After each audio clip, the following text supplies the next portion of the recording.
Due to election में कितने vote से जीतती है बीजेपी की मैं ये कहना चाहते हैं कि बीजेपी को जो अपॉइंटमेंट्स होते हैं उसको मैनिपुलेट करके अपने लोग को रखना चाहिए। अरे देख लीजिए एक बार जरा इलेक्शन कमीशन, एक मिनट इलेक्शन कमीशन का डेटा अगर बता। सुनिए सुचरिता जी प्लीज। अरे भाई आप सबसे ज्यादा बोलते हैं तो आप सबसे ज्यादा नाराज भी होते हैं। क्वेश्चन कर रहा हूं और विजिटर्स नॉमिनी को आप कहना चाहते हैं कि प्रेसिडेंट मुर्मू साहब नॉमिनी, वहां प्रेसिडेंट नॉमिनी नहीं था कॉलेजेस में, प्लीज समझा करो यार अपॉइंटमेंट। अच्छा कॉलेजेस में मतलब आप प्रिंसिपल्स को और वाइस चांसलर को उनके नॉमिनी को रिजेक्ट कर रहे हैं जनाब। 3 जगह में आप नहीं था और मुझे ब्लैकलिस्ट किया गया। निश्चित अच्छा ठीक है आप जिस तरह प्रोफेसर साहब रत्नाकर जी लेट्स नॉट मेक इट आपको मालूम ही नहीं क्या, आपको डबल ब्लैकलिस्ट किया, आपको मालूम ही नहीं क्या। एक बार रत्नाकर जी होल्ड ऑन प्लीज, एक बार राष्ट्रीय तस्वीर की बात करें रत्नाकर जी पूरी तरह से मेरे एक बार जरा 543 सीटें। प्रोफेसर साहब प्लीज, मैं एक बार 543 सीटों की बात कर रही हूँ क्योंकि बीजेपी के नंबर्स कितने हैं, कांग्रेस के नंबर्स कितने हैं। प्रोफेसर साहब प्लीज, बीजेपी के पास अपने, अगर कोई जिम्मेवार है तो बीजेपी खुद जिम्मेवार है। वजह मैं बताता हूं आपको। अपने कैडर को जिस तरीके से डिमोरलाइज करती है, आपने कहा 400 पार कैंडिडेट आपने ऐसे दे दिए वहां पे जिन्होंने कुछ काम नहीं किया, जिनका नाम नहीं। तो आदमी कहता है ठीक है मोदी जी सरकार बना तो रहे हैं, हमारी सरकार बन तो रही है, मैं तो इस कैंडिडेट को हराऊंगा, मैं तो नहीं दूंगा इसको वोट।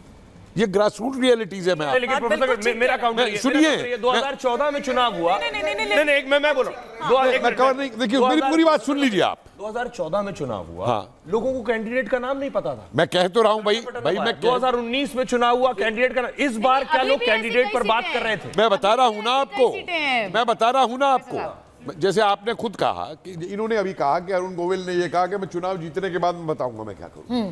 समझिए आप, तो कैंडिडेट के ऊपर जो है ये चीज बहुत आई। मेरे लेकिन अरुण गोविल तो सीट जीत रहे हैं अपनी सर। जब जीत रहा है मेरे लिए हैरानी है। वो तो अपनी पिछली बार सीट नरेंद्र निकाल रहे हैं, अग्रवाल वहां ऐसा से लग रहा है 4000 वोट से जीता था। हाँ। समझे? और अभी कितने राउंड हुए मुझे बताइए?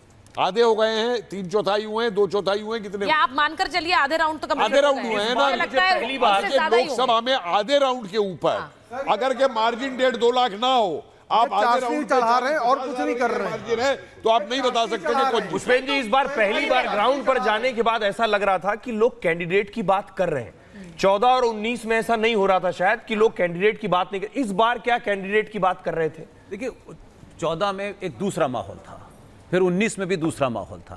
लेकिन ऐसा नहीं है कि जिसने 14 में वोट दिया था उसका मानसिक स्तर नहीं बढ़ा, उसकी सोच नहीं बढ़ी, उसके अंदर भी मैच्योरिटी आई। तो अब वो कैंडिडेट को भी देखना चाहता है ना कि आप ठीक है, लेकिन मैं कैंडिडेट कौन है, उसका भी तो कहीं ना कहीं रोल होगा। अगर रमानंद सागर के जमाने की रामायण का कैंडिडेट अगर आज भी उसको इस्तेमाल आप कर रहे हैं, तो 10 साल में आपने फिर क्या किया?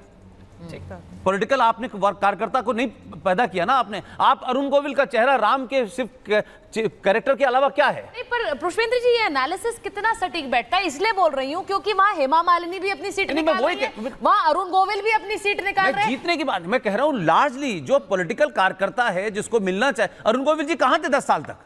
ठीक है, सवाल यह है कि जीत रहे नहीं जीत रहे बात अलग है, लेकिन वोट डालने वाला तो अरुण गोविल के लिए नहीं था ना। वो वोटर जिसको जाना था वो नहीं गया ना निकल के। जी आप ये कह रहे हैं कि लोगों के कपिल जी आ रहे हैं, अपडेट दे दे, एक अपडेट ला लीजिए यार, एक अपडेट दे देते हैं। देखिए यूपी में जिन 21 सीटों पर समाजवादी पार्टी 10,000 वोटों से आगे चल रही है, जरा उनके भी जल्दी से नाम बता देते हैं। इसमें अम्बेडकर नगर, आजमगढ़, बलिया, बस्ती, इटावा, फिरोजाबाद, गाजीपुर, जालौन, कन्नौज, कौशाम्बी, खीरी, लालगंज, मैनपुरी, मोहनलालगंज, मुरादाबाद, मुजफ्फरनगर जिसका जिक्र सोहेल भी कर रहे थे, प्रतापगढ़, रामपुर, रॉबर्ट्सगंज, जो संभल, श्रावस्ती की सीटें हैं। पुष्पेंद्र जी मैं आपके आ रहे हूं, कपिल जी, पुष्पेंद्र जी मैं आपकी उस बात को आगे बढ़ाना चाहूंगी जिसमें आप ये कह रहे हैं कि अगर बीजेपी की ये सीटें कम होती हैं तो मोदी की गारंटी से लेकर